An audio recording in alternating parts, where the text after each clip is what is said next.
राधे राधे। जय श्री राधे। बोलो बांके बिहारी लाल की जय। आज मैं आप सब लोगों को एक बहुत अच्छी भाव बताऊंगी हरदास जी की और एक उनके मित्र की, कि बांके बिहारी किस तरह उनकी सेवा को लेते हैं। ठीक है, तो हरदास जी जिन्होंने बांके बिहारी जी को प्रकट किया है, वो वृंदावन में ही रहते थे और अपनी प्रेम से, अपने संगीत से, अपने संगीत की उससे ध्वनि से, अपने प्रेम से भगवान बांके बिहारी की नित्य सेवा करते रहते थे, चिंतन में मनन में रहते थे। तो एक दिन क्या हुआ कि हरदास जी के एक मित्र उनसे बहुत दूर से मिलने आए और उनके जो मित्र थे उनका इत्र का व्यापार था, यानी कि वो इत्र बनाते थे। इत्र बनाने की उनकी बहुत बड़ी बड़ी रूप फैक्ट्री थी, बहुत ज्यादा अच्छे लेवल पे उनका इत्र का बिजनेस चलता था। तो उन्होंने सोचा कि हरिदास जी मेरे मित्र हैं और वो वृंदावन में रहते हैं और ठाकुर जी की, बांके बिहारी की अच्छे सेवा करते हैं, उनके बारे में उन्होंने बहुत सुन रखा था। तो उन्हें भी ठाकुर जी की थोड़ी महिमा हुई, तो उन्होंने कहा क्यों ना मैं अपने अच्छा सा सुंदर सा, सबसे सुंदर सा, बहुत कीमती इत्र वो ले गए और बोले मैं भी अपने भाव से, अच्छे भाव से कि ठाकुर जी की सेवा में इसको हरदास जी से उनको अर्पण कराऊंगा।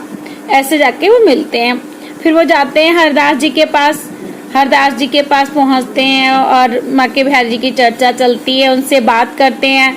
तो राधे राधे की, राधा रमन की, तो हरदास जी तो हर समय राधा रानी, कान्हा जी, श्री कृष्ण जी, उन्हीं की भक्ति में डूबे रहते थे। उन्हें वो इतना आनंद में उनके मन में ही रहते थे कि वो हर समय उनकी धुन में ही रहते थे।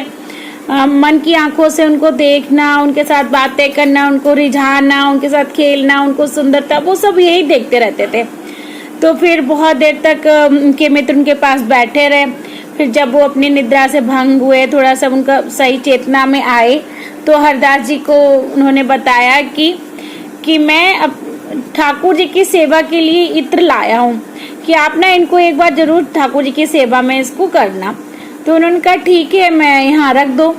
और फिर से वो उन्होंने आंख बंद की और वो फिर से अपने माता रानी, राधा रानी की मनन में ऐसे खो गए, राधा रानी। और वो देखते हैं इस बार राधा रानी और कान्हा जी खूब खेल रहे, खेलते खेलते कभी फूल डालते एक दूसरे के ऊपर और फूल डालते थे, कभी रंग छिड़क रहे हैं, ऐसे करके खूब खेल रहे हैं एक दूसरे के साथ में। कभी होली जैसा लगता है, कभी फूलों की होली होती है, कभी रंगों की होली होती है।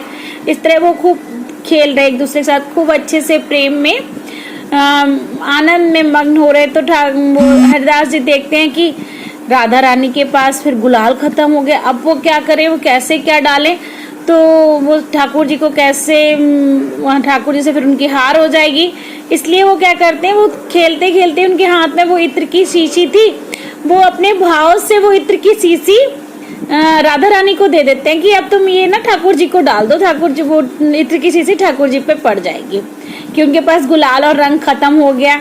तो उन्होंने कहा ठीक है।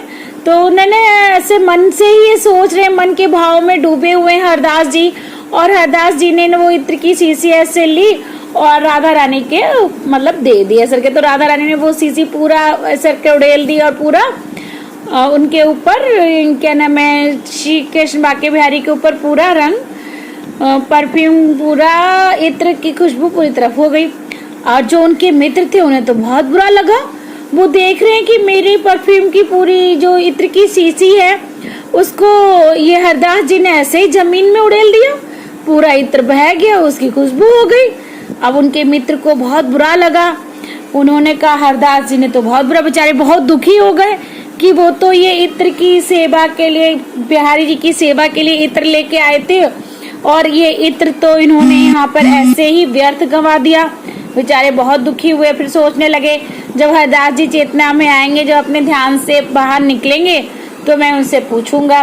फिर थोड़ी देर बाद हरदास जी देखते थे, फिर हरदास जी अपने थोड़ी देर में चेतना में आते हैं।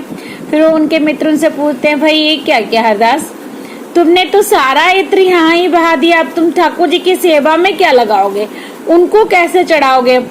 तो हरदास जी मुस्कुराए अपने मन मन, क्योंकि उन्हें पता था, उन्होंने तो राधा रानी को इत्र दिया और इत्र में तो ठाकुर जी तो पूरे नहा गए हैं, उन्हें नहलाने की क्या जरूरत, वो तो मन की आंखों से देख रहे थे।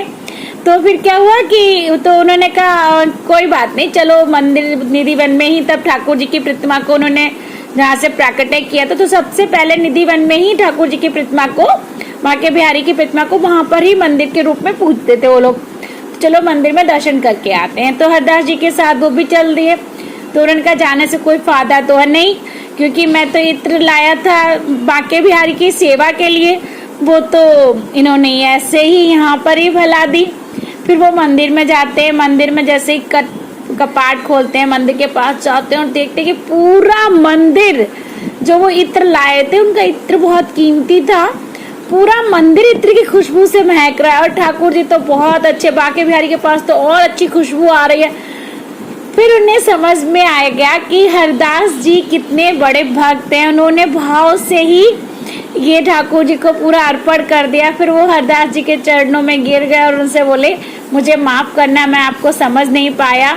और जैसे जिसके भाव होते हैं वो अपने भाव से इत्र लेके आए थे कि मैं ठाकुर जी को अर्पण करूंगी, ठाकुर जी की सेवा कराऊंगा और हरदास जी के हाथों से ही कराऊंगा।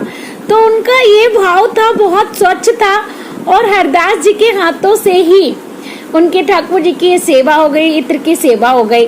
तो इसमें ही समझाया बताया है कि भगवान श्री कृष्ण अपने भक्तों का बहुत मान रखते हैं, बहुत भाव से, श्रद्धा से जो उनको मानते हैं। तो वो उनके जो हरिदास जी हैं उनकी सारी भावनाओं को वो बहुत अच्छे से समझते हैं। तो इसलिए श्री हरदास का नाम अगर हम जपते हैं तो सीधा भगवान से, श्री कृष्ण से, बांके बिहारी से, माता राधा रानी से ही उनका संबंध होता है। क्योंकि कहते हैं जो श्री हरिदास जी हैं वो राधा रानी की सखी, ललता सखी का ही रूप है।